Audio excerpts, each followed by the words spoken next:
Bonjour à tous. Aujourd'hui, je vais compléter la vidéo que j'ai faite sur les huiles essentielles pour les hémorragies et saignements.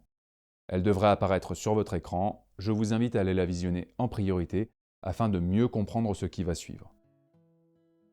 Je vous avais expliqué pourquoi l'huile essentielle de cyste ou de géranium rosa était appropriée dans ce genre de situation, de quoi elles étaient composées et de leurs propriétés.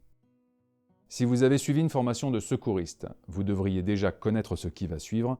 Pour les autres, je vais prendre quelques minutes pour vous partager des informations importantes afin de compléter la première vidéo que j'ai faite sur le sujet.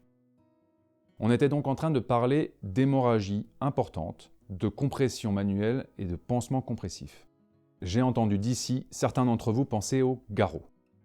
Alors, il n'est utilisé qu'en dernier recours. C'est une pratique qui n'était plus enseignée dans les doctrines de secourisme pendant un bon moment, et corrigez-moi si je me trompe les instructeurs, son usage a été réinstauré suite à l'attentat du Bataclan qui a eu lieu fin 2015 il me semble. C'est une pratique en cas de catastrophe, théâtre d'opérations militaires ou situations similaires, voire une situation d'isolement. C'est à utiliser en dernier recours seulement si les compressions manuelles et les pansements compressifs sont inefficaces, ou en cas de situation à multiples victimes. Je ne vais pas vous expliquer comment faire un garrot ici, ce n'est pas le but de cette vidéo.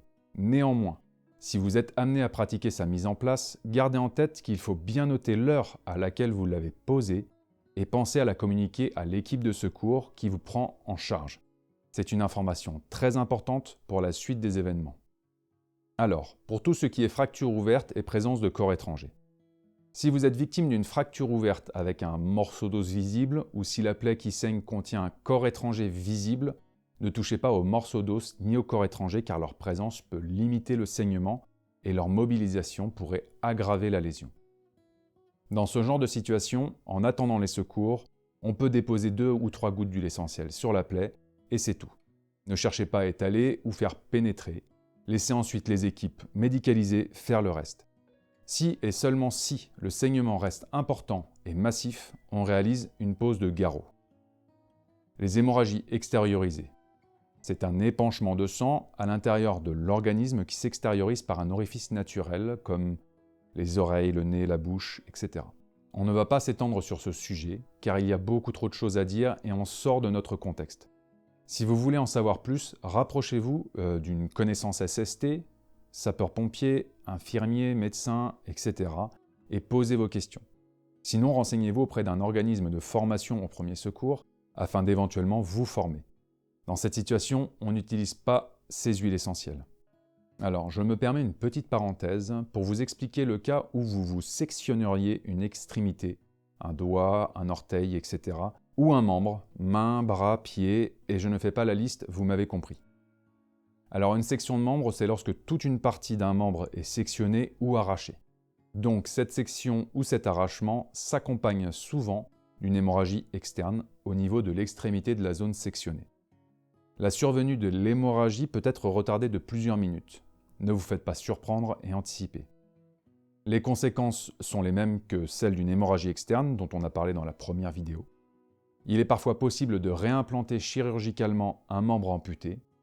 L'objectif, dans un premier temps, sera d'arrêter le saignement à l'aide d'un pansement compressif sur le moignon.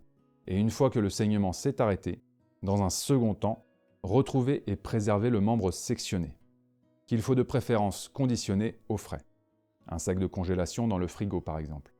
Attention cependant à ne pas le mettre en contact direct avec de la glace, des glaçons ou autre. Notez l'heure de l'accident sur le sachet pour que la chaîne des secours ait les informations qui leur seront utiles par la suite.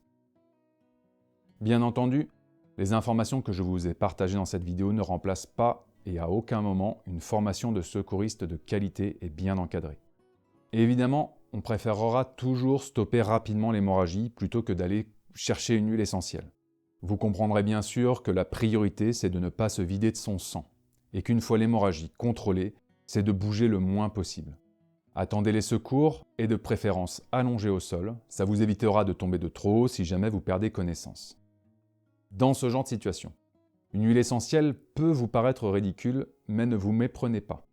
Bien sûr, elles ne recolleront pas les morceaux, c'est évident, mais si vous avez bien suivi la première vidéo, vous verrez qu'en plus des autres propriétés qu'elles peuvent avoir, Elles sont anti-infectieuses et antibactériennes. Vous imaginez bien que ce genre de situation n'arrive jamais dans un lieu aseptisé, avec des outils stérilisés. Je vous parle de ça dans l'éventualité où vous avez à portée de vous une de ces huiles essentielles. Très bien, cette vidéo touche à sa fin, j'espère qu'elle vous a apporté ou remémoré certaines informations. Dans tous les cas, merci à vous d'avoir pris le temps de la visionner. N'hésitez pas à me partager vos conseils, vos questions, vos suggestions ou autres. Écrivez-moi dans la section commentaires. Comme d'habitude, je tâcherai de vous lire et de vous répondre. Je vous invite à partager cette vidéo avec vos proches et à vous abonner à cette chaîne YouTube. Vous pouvez me suivre sur les réseaux sociaux, vous les trouverez en description. Je vous dis à la semaine prochaine pour une nouvelle vidéo et en attendant, prenez soin de vous.